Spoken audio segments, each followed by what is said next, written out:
चलो हम लोग का पाठ का प्रश्नोत्तर सॉल्व करते हैं, ठीक है।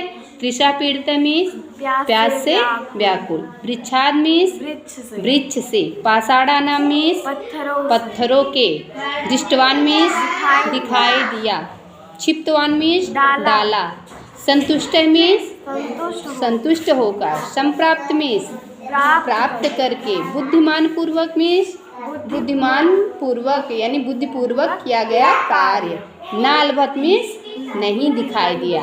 अब हम लोग देखेंगे एक पदेन उत्तरत् यानी एक पद में उत्तर देना है।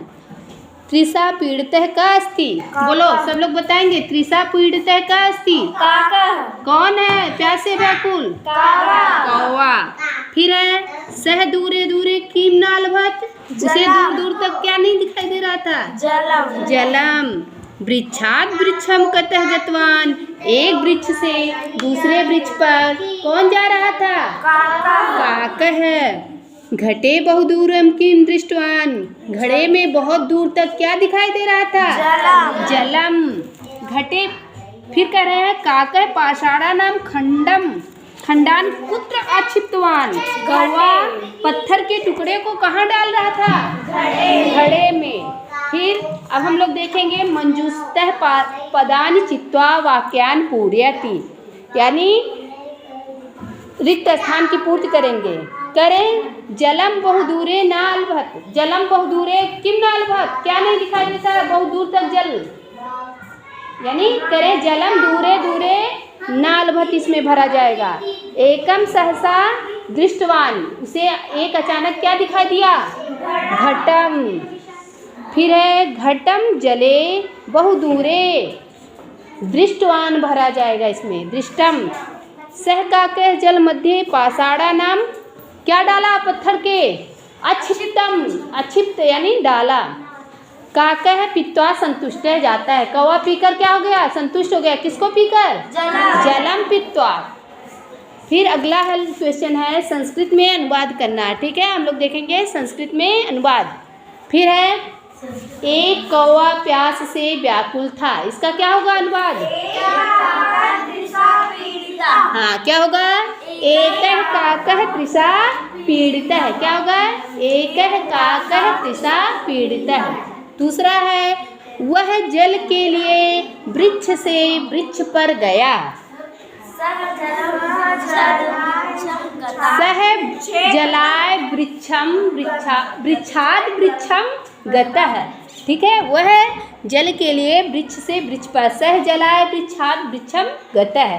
सहसा उसे एक घड़ा दिखाई दिया,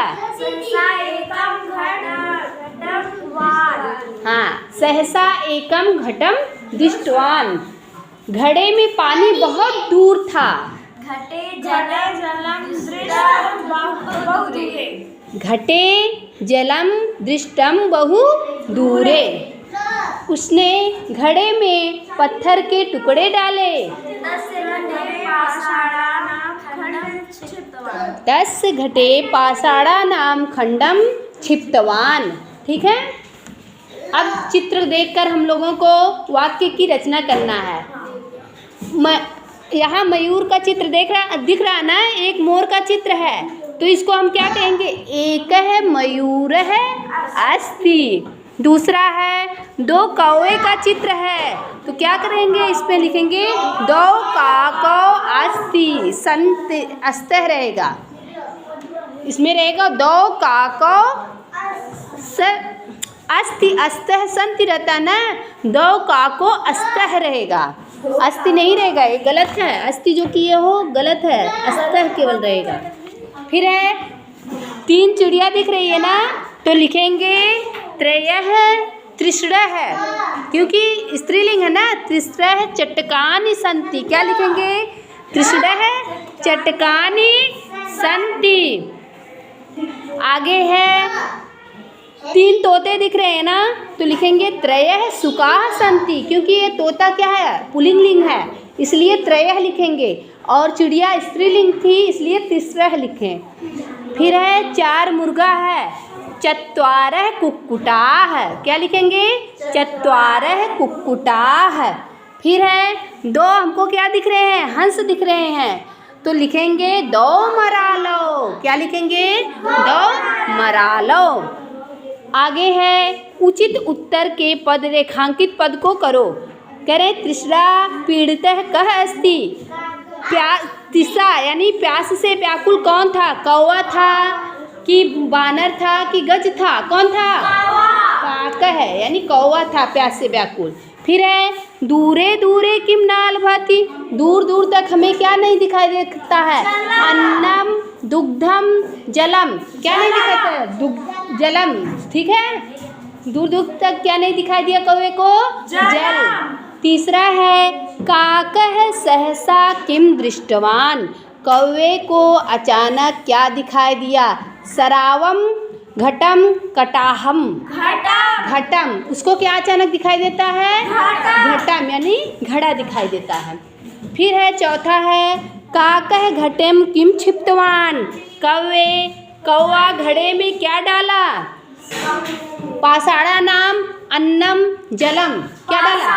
पाषाणा नाम यानी पत्थर के छोटे छोटे टुकड़े डाला ना। फिर है आगे है सप्तमी विभक्ति डालकर हमको पद बनाना है। इसमें जितने भी सप्तमी विभक्ति आई है, जैसे आया है ग्रामे। ग्रामे कौन सी विभक्ति है? सप्तमी विभक्ति एक वचन। वैसे ही हम लिखेंगे नगरे। नगरे भी क्या है? सप्तमी विभक्ति एक वचन। घटे। घटे क्या है? सप्तमी विभक्ति एक वचन। ठीक है, आगे और क्या है सप्तमी विभक्ति का? बहुदूरे। बहुदूरे भी क्या है? सप्तमी विभक्ति एक वचन। ऐसे ही हमको शब्द बनाना है। ठीक है, अब हम लोगों का ये काका है यानी कौवा पाठ क्या हो गया? समाप्त हो गया। ठीक है, कैसा लगा?